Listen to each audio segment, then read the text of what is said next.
You have died, then you are freed from sin, Bible says. अगर आप मर चुके हैं तो आप पाप से आजाद हैं, बाइबल And we कहती है। died with him. और हम मसीह के साथ मर गए। So let's go back to that example. Okay, this guy comes, this guy has this virus. He says, okay, I have a plan. सो उदाहरण के लिए वो उस व्यक्ति पे वापस जाते हैं जिसमें वायरस था, और ये व्यक्ति आते हैं कहते हैं मेरे पास योजना है, I have a plan. मेरे पास योजना है, I'm going to become one with you, तुम्हारा जो वायरस है उसमें मैं एक हो जाऊंगा and then we'll die.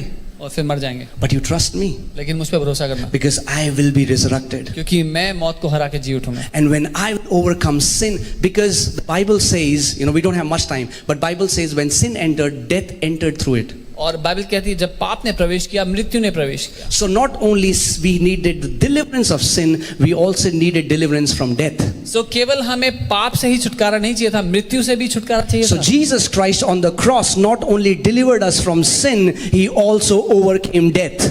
सो केवल यीशु ने क्रूस पर उस पाप के व्यक्तित्व से हमें नहीं छुड़ाया, लेकिन उसने मौत को भी हरा दिया। So Jesus tells humanity, I'm going to die, सो यीशु मनुष्य जाति से कहता है कि मैं मरूंगा तुम्हारे लिए, but I'll be resurrected. लेकिन मैं मौत को हरा के जी And the उठूंगा। Bible says in the book of Ephesians chapter 2 that when Jesus was raised, he was not raised alone, we were raised with him. और इफिसियों की पत्री 2 अध्याय कहता है जब यीशु मौत को हरा के जी उठा तो वो अकेला नहीं जी उठा, हम उसके साथ जिंदा किए गए। And it was not like that when we were raised, so then Jesus like, okay, मैं heaven जा रहा हूँ, तुम यहाँ रहो मेरे चरणों के पास. तो Jesus said, I'm going to restore you back to your original position, because Adam, where are you? But now Jesus restored us back, and the Bible says now we are seated with Christ Jesus in the heavenly places. That was the place that God had set for us, and now Jesus Christ restored us back to that place. और अब ऐसा नहीं कि जब यीशु मौत को हरा के जी उठा उसने कहा अब मैं तो स्वर्ग जा रहा हूं, तुम मेरे पांव की जूती बन के रहो, लेकिन उसने कहा मैं तुम्हारे असली स्थान में तुम्हें वापस लौटा दूंगा, क्योंकि आदम ने वो स्थान गवा दिया था, यीशु ने वापस मनुष्य जाति को वो स्थान में वापस लौटा दिया, एक पुत्र के स्थान में, उस महिमा से भरे हुए सिंहासन पर। What was the temptation of Adam and Eve? आदम और हवा के लिए क्या समस्या थी? Satan told them, if you will do this, you will be like God. शैतान ने उनसे ये कहा था अगर तुम लोग ऐसा करोगे तो परमेश्वर जैसे बन सकोगे। And he gives us the same temptation. और वो हमें भी वही देता है। If you will pray more, you will be like God. अगर ज्यादा प्रार्थना करोगे तो ज्यादा धर्मी If you will बन जाओगे। give more, you will be like God. अगर ज्यादा दोगे तो ज्यादा धर्मी होगे। If you will do this, then you will be like God. अगर ऐसा करोगे तो ज्यादा धर्मी If you want to do this, then you will be like God. अगर ये करोगे तो ज्यादा धर्मी होगे। The answer should be, उत्तर ये होना चाहिए I am already like God, that's why I pray. I am already like God, that's why I give. I am already like God.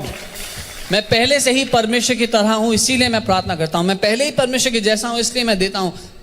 Amen. So when Satan comes to tempt you, your answer should be, don't you know where I am? जब शैतान आपको परखने के लिए आए तो आपका उत्तर होना चाहिए तुझे नहीं पता मैं कहाँ हूँ? I am seated with Christ Jesus मैं in the मसीह के heavenly साथ places. मैं मसीह के साथ स्वर्ग में बैठा हूँ। Are you getting church? So the gospel is not just हमने पाप कर दिए माफी मिल गई स्वर्ग जा रहे हैं. No. It's about restoring mankind to the place of glory and honor that God had destined for us. So सुसमाचार केवल इतना नहीं कि हम पापी थे अब छुटकारा मिल गया स्वर्ग जाएंगे, लेकिन सुसमाचार ये है कि यीशु ने हमें वापस उस महिमान्वित स्थान में वापस लौटा दिया है जहां पर पिता ने मनुष्य जाति को बनाया था महिमा और आदर से भरे हुए। Amen. There is another amazing revelation. We don't have time. Cross, blood and water dripping. Maybe someday I'll share why water and blood had to drip, and today how it cleanses us. The water and the blood and the water of the word. The water cleanses our feet. The blood. Okay, next time. We don't have time. But blood will wash our sins. We were crucified, died with Jesus, and we were freed from sin.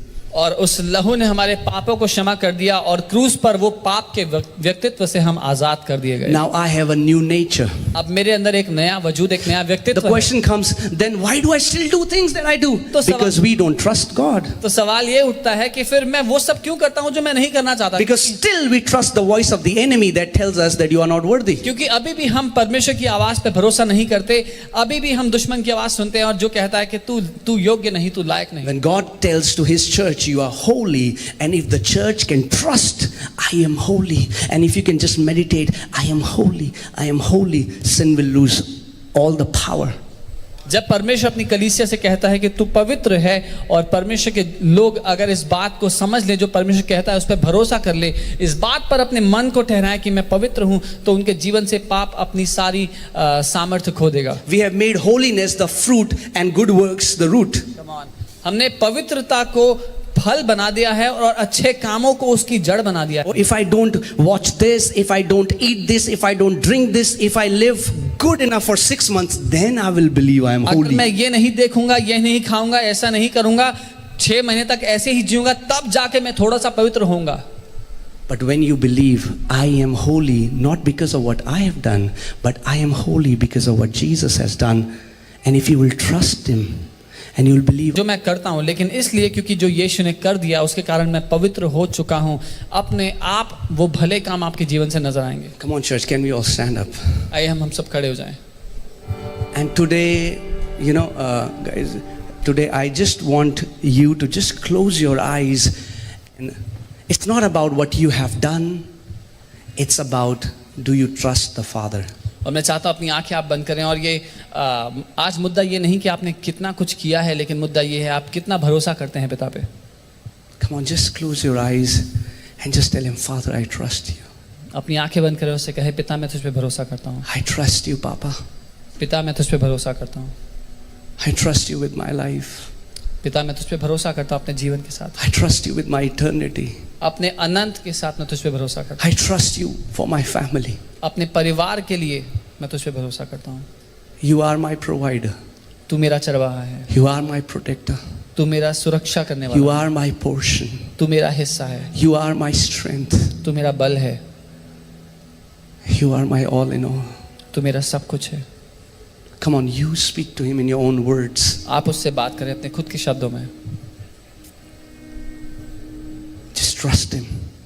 When things don't make sense, trust Him. उस पे भरोसा करें जब कुछ समझ में ना भी आए तब भी. When everything all around you is falling, trust Him. जब आपके इर्द गिर्द सब कुछ गिर रहा हो, बिखर रहा हो, उस पे भरोसा करें. Trust His word. उसके वचन पे भरोसा करें. Just say, Father, I choose to trust you. और कहें पिता मैं तुझ पे भरोसा करता हूँ. Even when my mind says something else, even when my friends say something else, even when the experts in the world say something else, but Father, I choose to trust you because you have said in your word. जब मेरा मन कुछ और कहता है, मेरे दोस्त कुछ और कहते हैं, जो विशेषज्ञ लोग दुनिया में हैं, जब वो कुछ और कहते हैं पिता, तो मैं तुझ पे, उसके बावजूद मैं तुझ पर ही भरोसा करूंगा क्योंकि तेरा वचन ऐसा कहता है. Come on, church, for 2 minutes. Come on, lift up your hands and just worship the Lord with all your heart. कलीसिया अपने हाथों को उठाएं 2 मिनट की. And we will sing this song, यीशु मसीह भरोसा मेरा.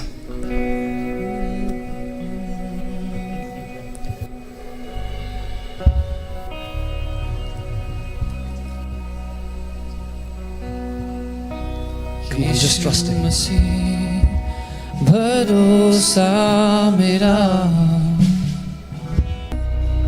Church, we bless you and we pray that you will walk in the goodness of God.